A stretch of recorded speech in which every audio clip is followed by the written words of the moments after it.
Welcome. Happy Tuesday, March 24th.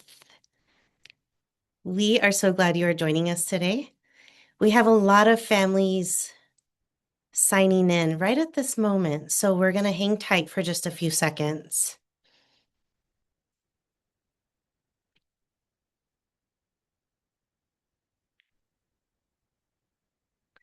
Okay, good afternoon, everyone. I am going to go ahead and get started.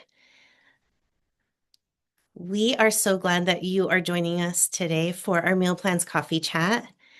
These chats are specifically designed for you as supporters of our incoming Wildcats. Just want to make sure that you are connected, you know what our campus is all about, what we offer, and how it all works together. So I am very excited to share with you our meal plans today. My name is Renee Marquez. I serve as the Assistant Director for Future Wildcat Families, really a department, a specialized office that supports you as you are supporting your Wildcats. So I know that when students transition over to college, one of the biggest day-to-day questions that families have is, how is my student going to eat? What will they need to eat? What is there available? Food is such an important part of feeling at home. It's an important part of staying healthy, building routine. So today is all about helping you feel good and knowledgeable about that piece of the experience for your students. During our time together today, Lexi and I, who I'll introduce her in just a second, we're going to walk through what students can expect with meal plans on campus, pretty much how they work, how to choose the best fit for your student. We'll also talk about dietary needs, healthy options, food allergies, flexibility, and how students manage their balances for their meals. And then today, our goal is simple. It's really just going to be transparent, giving you all this information because once you understand the system, it really does become second nature for our students.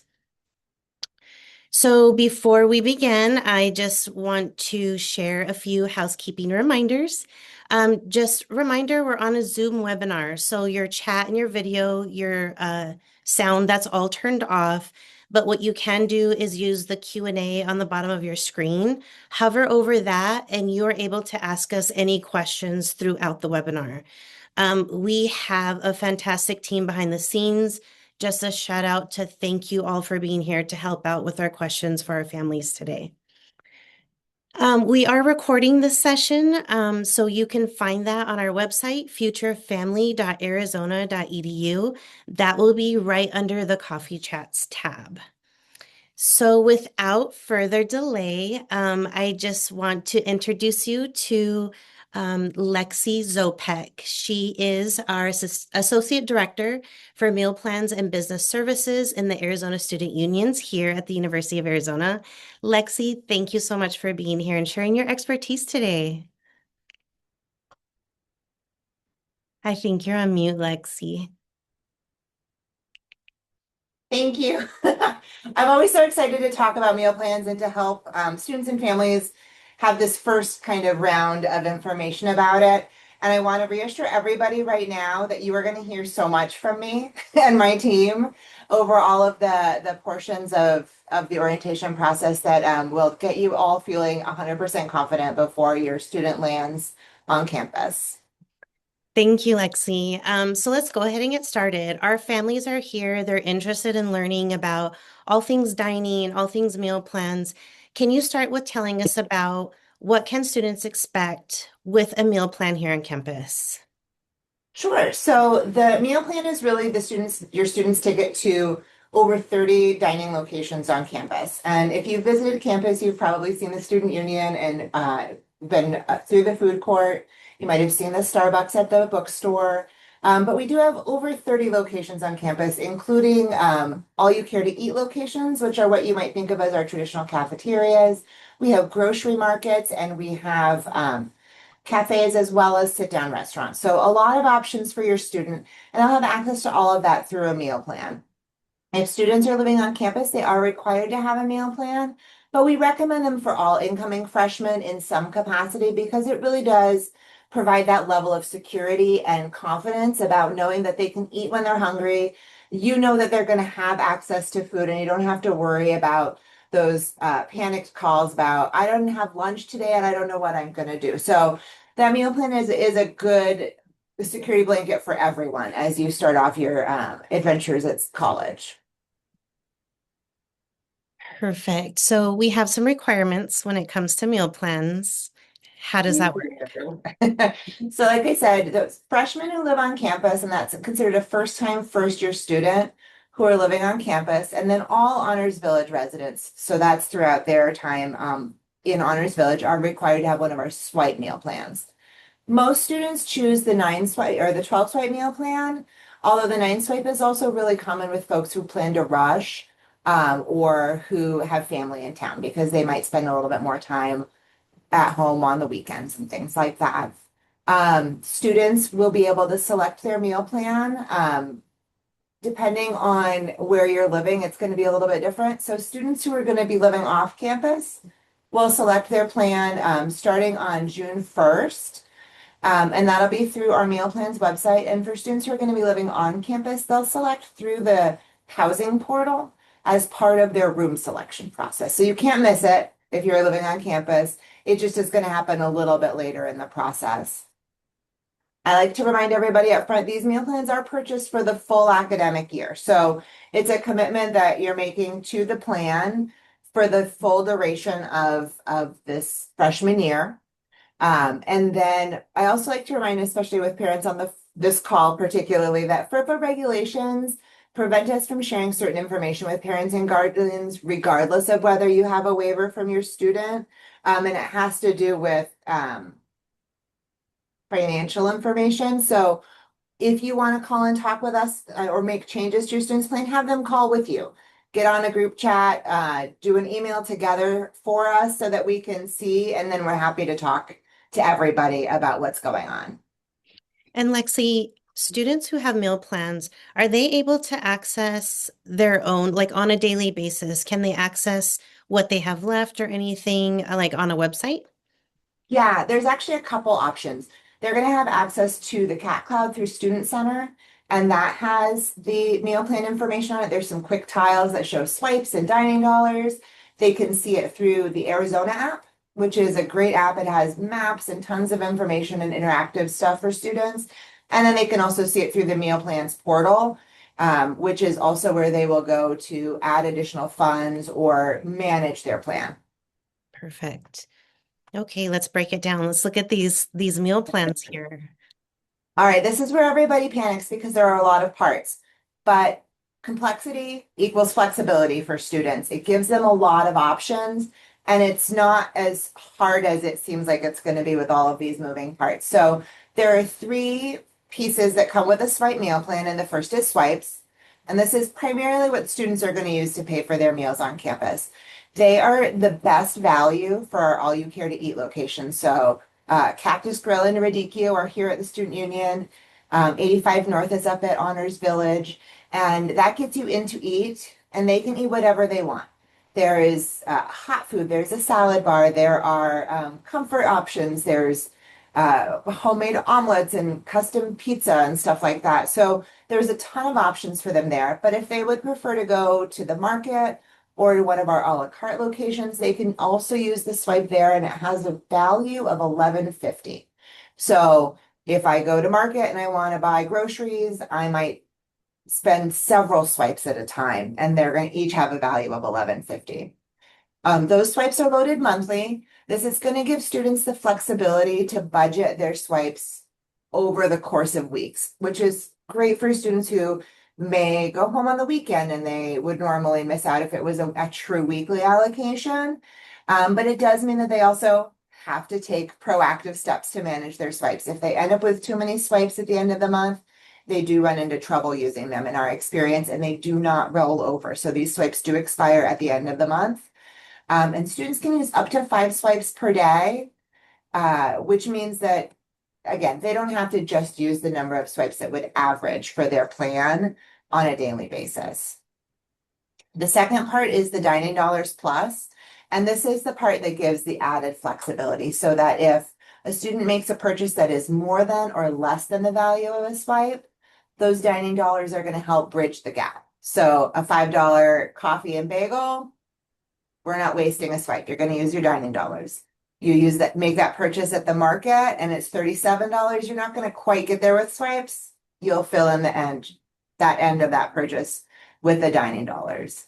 Dining Dollars Plus can also be used at select off-campus retailers when linked to Grubhub. This is another great piece of flexibility for students who might have a later night eating schedule than all of our dining locations offer. They may want to order food through Grubhub when they are off campus. That's especially true for students who join a fraternity or sorority. It gives them the flexibility to order from their house or from a friend's house. These funds are reloadable at any time. And so it is another way to just kind of give your student a little bit of choice and sense of autonomy with that. Guest meals are also included, and these are for you guys. And or for their friends that they're making when they come to the university, but it's a great way to have different people who may not have a meal plan join them to eat. You guys can try out the all you here to eats when you're here, and see what all of the things are about. That is such a nice option for our parents and family members or guests, whoever comes to visit. It's really nice to have. Before we move on to the next one, really quickly, do they use their CAT card for their meal plans or how does that work? Yeah, the meal plan is going to be stored on their CAT card, and for most of these students, it's going to be on their mobile CAT card, which is right on their phone. One of the biggest questions I always hear right away is, what if my phone dies? And your phone has secret backup power that nobody knows about, and you can use it for up to 5 hours. So even if their power goes out in the middle of class, they can still go and eat. They can still get into their dorms. That mobile ID is going to work for everyone. Perfect. Thank you, Lexi. What are we looking at here? We have some swipe meal plans. Yeah, so our swipe meal plans range from 16 to 5 per week. Keep in mind that 5 swipe per week is available only to certain groups. So folks who are living in apartments at Honors Village, which is not mostly freshmen, or folks who are living off campus. So if your freshman is going to be off campus but nearby, and you think that maybe they would benefit from having a swipe plan, even though they're not in the dorms, this is a great option. Because it's not a huge commitment, knowing that they're going to have a kitchen and all of those kinds of things. So the 9 to the 16 swipes are what our typical freshman on campus is going to choose from. And these are the annual costs. So we'll charge you for the fall portion in the fall semester and the spring portion in the spring semester.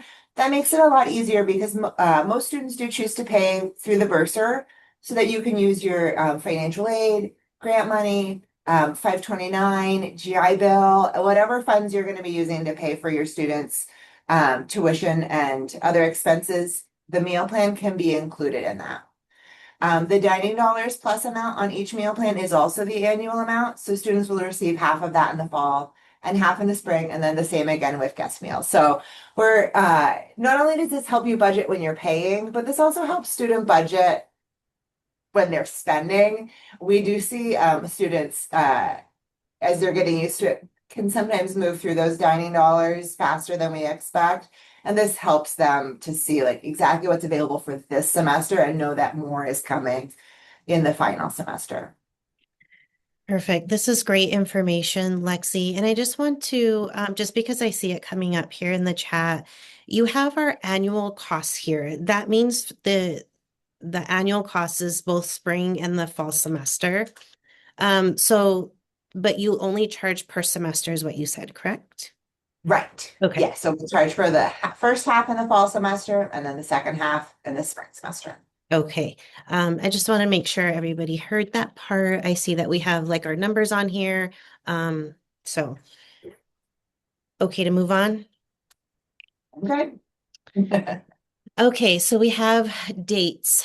It's not open yet, but it looks like in the near future, our meal plans are going to be opening up. Yes. So we opened meal plan purchase selection for off-campus students on June 1st. And they're going to be able to choose from any of the meal plan options. So we've seen the swipe plans here. We also offer debit plans that are more just have the dining dollars component in them. And those are primarily for upperclassmen who live on campus or for students who live off campus. And those allow you to eat just at on-campus locations.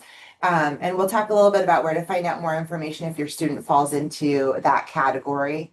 And then, as I said, students who live on campus will be prompted to select their meal plan through the My UA Home housing portal. So don't worry about that. Your student will see it. They cannot miss it. And then you'll notice that when you select the plan or when your student selects the plan through the website, they're going to see that it's been selected, but you won't be able to see it on their CAT card yet, and you won't see any charges because the bursar hasn't opened for billing yet. The bursar doesn't open for billing until kind of the mid-end of July, and that's when you'll see the charge hit your student's account and you'll see the plan be applied to them. They will have access to their Dining Dollars Plus component immediately. So that's great if your student's going to be on campus before move-in week for any of the camps or orientation stuff. And then swipes will become active on the first day of move-in week. So that's August 17th this year. And that means that students will be able to use their swipes immediately. I do want to caution that we do only allocate swipes. We only charge for swipes for the number of weeks of classes there are. So while students can start using them, they're not given swipes for that week. So they're kind of using that first week of classes swipes. We do offer some add-ons, including a Block 10 that it's really popular to purchase for students who are going to be here early. We also have students who use it as a way to bridge because they don't want to upgrade their whole plan. They just want to have a couple of extra options. And that block doesn't expire at the end of the month, so it can roll through the semester. It's a great cushion for students. We haven't talked at all about plan changes. And I know that that's always a big question for people. So students will have the first 2 weeks of classes to decide if they've chosen the right plan for them. And they will be able to downgrade within that time frame. So say your student chooses the 14, and they get here in that first week of classes, they don't eat nearly that much. They may want to go down to another plan. And that's the 2-week period to do it in. So we really encourage you to check in with your students and students to be really thoughtful about, are they eating normally during this time? It's not a normal time. It's going to be really challenging for them to make that decision, and they'll be super distracted about other things. But we really want to make sure that they're kind of paying attention to what that is. That being said, students can upgrade at any time. So if you start low to be conservative and you want to just make sure that everybody's off to a good start and they're like, Mom, I am hungry, or I ran out of swipes again, we can upgrade anytime. And they can do that by coming into our office or by sending us an email. And like I said, you guys can send us an email together, approving us to talk to you if that makes it easier for them. But we just need the student to initiate the conversation. The second most popular question is, well, what if my student rushes? Because we know a lot of fraternities and sororities have meal plans of their own. We do allow an additional downgrade cushion for students who receive a bid after spring rush. And that means that they'll have through September 20th to actually make that downgrade. They cannot cancel. They're still required to have a plan if they're living on campus, but they can go down to that lowest option, the 9 swipe, if they receive a bid. Finals week is going to be December 11th through 17th, which seems forever away now, but we'll be here before you know it. And kind of like move-in week, no swipes are allocated for that week. So that's another week. If your student has a lot of on-campus, in-person tests at the end of the semester, they may want to select a block 10 to kind of fill in that week. But again, it'll roll over into the next semester, so it's not going to expire. It's not going to go to waste. And then the last day for meal plans is December 17th, and all remaining swipes will expire at midnight. And then we'll start this semester over again in spring, and I'll have an updated timeline on our website so you can see all of these things for the new semester. Lexi, question from Nikki in the chat. She says, if we upgrade mid-semester, is the price difference prorated? Yeah, it's absolutely prorated based on it's based on the month worth of swipes, less usage that's already happened, if that makes sense. But yeah, we absolutely prorate them. Okay, and then can you explain really quickly? We kind of went over this, but block 10. Couple of questions in the chat. What is block 10? And then can you just kind of go over the cost of it? Yeah, so the block 10 is just a separate little bucket of swipes that are they're not subject to any of the expiration rules that like the regular monthly swipes are. So your student gets 10 swipes that they can use anytime that they want. They are the same cost as a regular swipe. So the value of the swipe is $11.50. The 10 swipes is $115.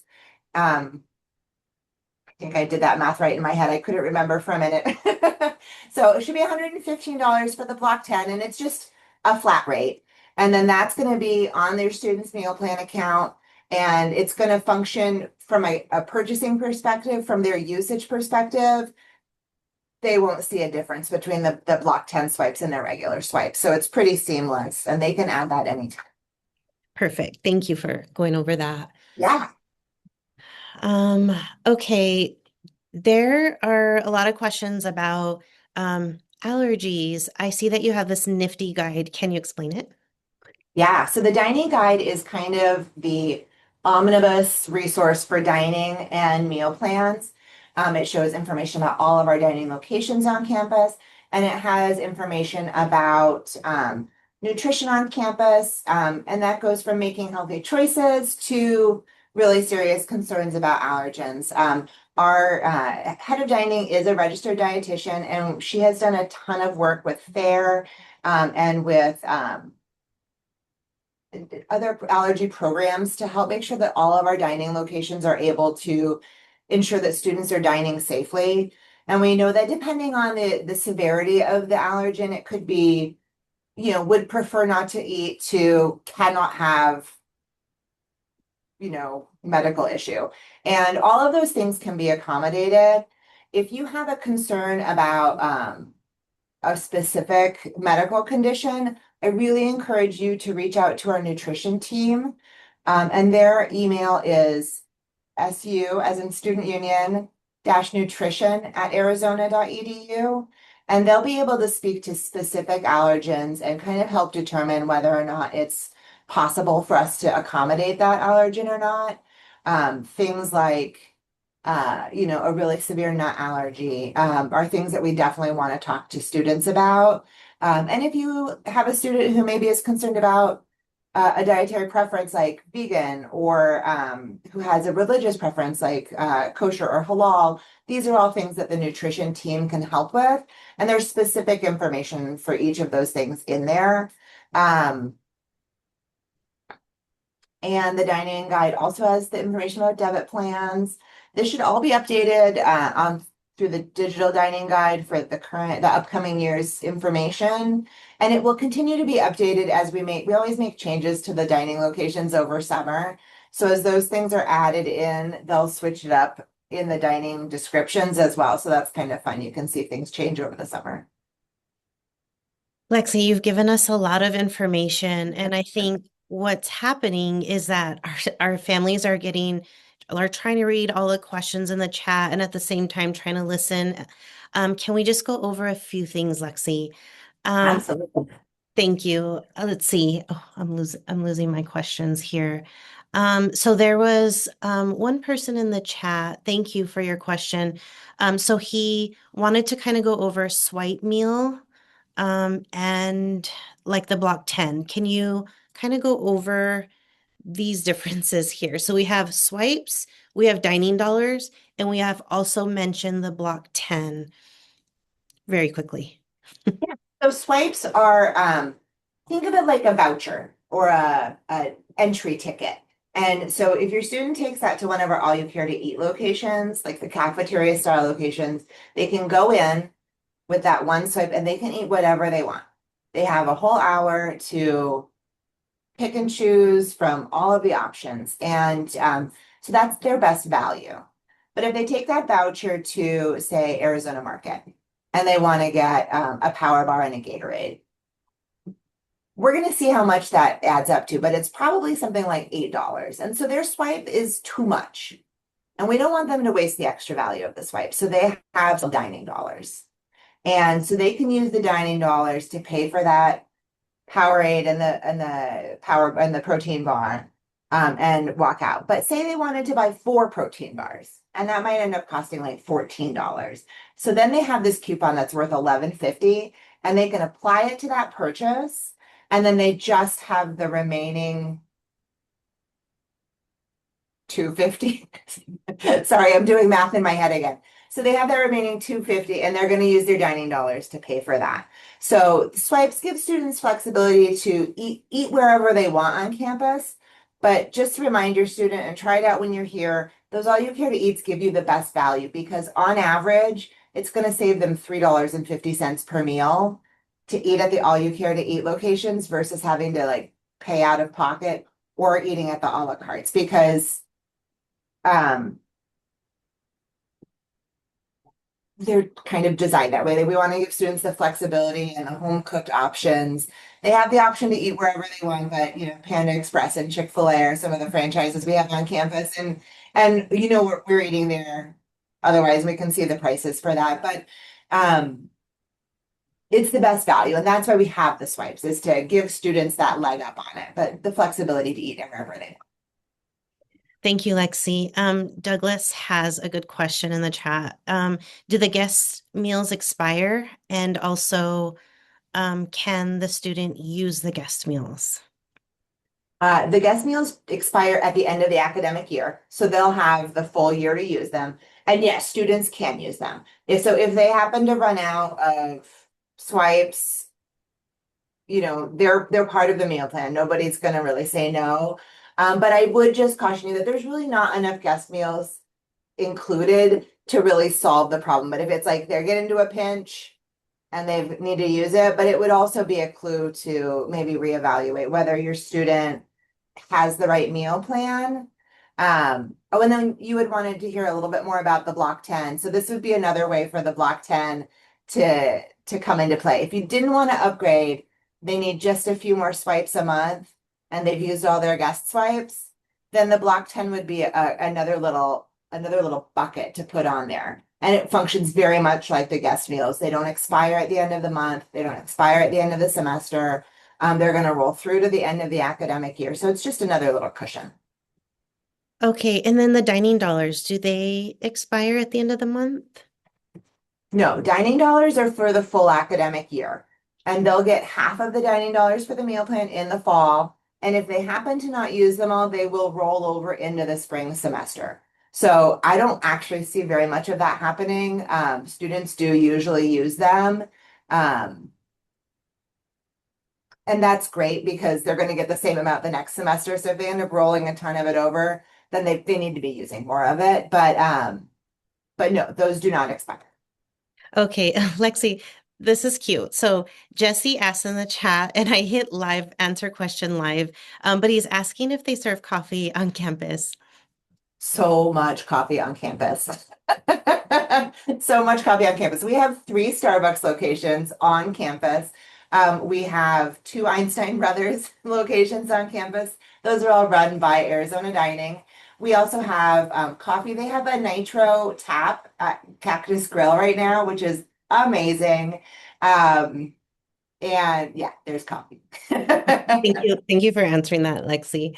I had fast clicking and I clicked his to answer live, but somebody in the chat wanted to see this one more time. This is a really good slide to do a quick screenshot. I just have a little bit of advice for our families. Meal plans, we can get through all this information on our coffee chat today. We're also going to mention it down the road. I know Lexi's going to talk to you about when she's available this summer, but also one more time, we're going to go over it again in our parent and family orientation. So we will make sure that each one of you are fully versed on all the information so that you know for your family. So this is a great one to go ahead and keep in your back pocket. This is also a good one. It has like all the dates, the timeline for the meal plans that will be available this summer and throughout the before school starts and the semester all the way through December. Don't forget to download the dining guide, especially if your student has any kind of allergies or they just want to know where to eat on campus. You can find so much information here. I did drop the link to the meal plans website. It has a lot of information. It's fully planned out. It's the union.arizona.edu/meal plans. I had dropped it in the chat. Um, Lexi, you have something to say about insight sessions. Yeah, so we're going to be hosting a couple of insight sessions through the summer. We also, so we'd love to see you there if you still have questions. If you can't wait to learn more about meal plans before then, we do also have a YouTube channel that has kind of a full spiel with more slides than this that talks a little bit more in depth about dining and some of the nutrition options as well as technology on campus. And you can see that on our YouTube channel. I think that is in the chat as well. And if not, I will drop it in before we go.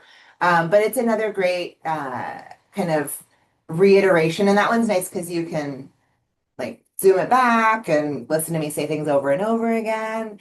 So there are a lot of resources, and you can always, of course, reach out to my office directly. I have full-time and student employees who would be delighted to help talk to you about all of the meal plan options. And if your student has questions and they want to talk to a student, it's another great resource because a lot of them have had meal plans and know kind of where all of like the best places to eat are on campus.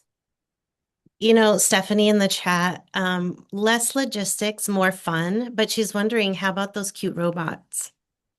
The robots are so cute. These guys are new to it for us this year. We've had robots for several years, but this is a new model, and they are amazing because they have the blinky faces, which is new, and they also can carry a ton more stuff. They can deliver up to 6 pizzas, and they help each other, which is one of my favorite parts, is so that if one of them gets stuck, or they'll wait for each other so that they can kind of cross the street together for safety. But those are part of the Grubhub collaboration that we have. So when your student links their meal plan to the Grubhub app, they can place orders for delivery, and it's Grubhub, so there are fees that can be covered within their meal plan, and those go to Grubhub, not to us. But sometimes when you're studying, you don't want to break the streak. You want to make sure that you're getting your food delivered and you can stay with your study group. So they'll take food anywhere on campus. They'll take it to the library, they'll take it to the dorm, they'll take it to, wherever you are. You can also use the Grubhub app to pre-order for pickup at locations, which is another great way to just like skip the line. So if your student's in a hurry, and those first couple weeks, the food court is wild. Like everybody is trying to eat lunch at the same time. Everybody's trying to figure out everything. So using the app is a great way to time save, just like it is in the real world. I have a student employee who he has 2 shifts a week where he's coming straight from class. And so he uses the Grubhub app to order his food like 15 minutes before class ends. And then he can walk straight to the counter, pick up his food, come to the office and eat before his shift starts. So, it's a good time management option as well as just the flexibility. Time management isn't something else we'll talk about during our parent and family orientation as well. Does everyone on campus take cash, credit cards, or debit cards? We all take all of the cards, but the University of Arizona Student Union and campus store and parking are all cashless. So that happened about 2 years ago, and it still takes people by surprise. So yes, we are cashless, no paper money. But we do have machines in all of those locations where if you have cash and you want to turn it into a card, there's that reverse ATM option. We always recommend the meal plans because they are tax exempt, so you're saving some money that way. But also, you don't have to worry about the surprise of a debit or credit card and how much is going out the door. So you're kind of pre-budgeted. You've got the security of knowing that that expense has already been allocated, and your student's going to know how much money they have to spend, and nobody's going to be surprised. But yeah, credit, debit, all of that is also good. Perfect.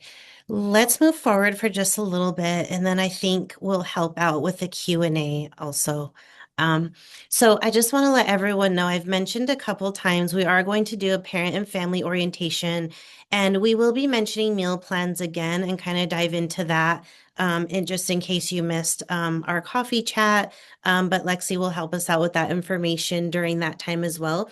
These are the save the dates. The registration hasn't quite gone out yet, but we see that it's the first ones in the future. So those will be coming to your inbox as well as our website. I have met some of you at our admitted student day last weekend. It was so nice to see so many friendly faces there. If you have the opportunity to come to campus, campus is beautiful. It was a little toasty last weekend, a little above average than usual. Um, oh, I'm on the wrong slide. I don't have my, I'm so sorry. But we do have one more admitted student day on April 11th. We will have a family tent there. Come out and see us. Kind of get to know you a little bit. That was fantastic to meet some of you. We do have our future coffee chats. Today was our meal plans. They are recorded and placed on our website. If you ever want to come back and refer to some of this information along with the slides, that is all put on our YouTube channel. So this Thursday, we'll talk about fraternity and sorority programs. And then we have a good hearty schedule for the rest of through April. Please save the date for our family quest if you happen to be on campus that week prior to the start of school, maybe moving in your student or coming to kind of see like where their classes are. We will be having family quest events. So your student will be participating in Destination Arizona. At the same time, we will host events for you as parents, supporters, family members, and you're welcome to come to all of these. We will have a lot more detailed information, especially for our family conference, where you will have an official welcome from our campus leadership, as along with true conference style sessions throughout the day. All the events are free, really designed for you to gather more information to help support your student and meet each other. We do see that our parents love to meet each other, kind of see where you're all coming from. It's always a wonderful time. These are in-person events, so there won't be like a virtual session for them. And really, if you're here on campus, we'd love for you to attend. I know that our coffee chats can go by pretty quickly, a lot of the time. So you have the opportunity to contact us. Just as we wrap up today, just want to thank you for taking the time to join us. I see that we still have a few questions left here in the chat, but that is nothing that our team behind the scenes can help answer. So the first day of class, Tina, is going to be Monday, August 24th. But thank you all for coming today, taking the time and joining us. I know that our coffee chats aren't always scheduled at the best time, but appreciate you being here and learning all there is to know about meal plans. There's a lot to think about as your student prepares for this transitions, and meal plans are such an important piece of this whole experience. So our hope is that today's things became a little bit more clear for coffee chats, and that just know that your student will have the flexibility to all the on-campus options where there are places to eat. Lexi went over some really good material about, our healthy options, but we do have on the website a list of all the restaurants that they can take advantage of. So if you think of additional questions after our webinar wraps up today, please don't hesitate to reach out. We're always here to help you. And we want to continue, we want to encourage you to continue having those conversations with your student, really about what will work best for their lifestyle needs as they get to campus. So this will all be brand new for them. And just remember, you can start with, whatever plan you think makes sense. You can always upgrade throughout the year, and you still have 2 weeks at the start of school to make that decision before it becomes locked in. So you do have that little bit of a grace period. Just to reiterate, June 1st is when the meal plans will open up, but you have through the end of July to kind of make that decision with your student to see what will kind of work best for you all. Let's see. Thank you again for being here. I just kind of glancing at the Q&A, just making sure there wasn't any like last minute things I needed to mention, but just really appreciate you all being here and being that support system for your student. We're excited to welcome your Wildcat this fall. So bear down and have a great day. Thank you.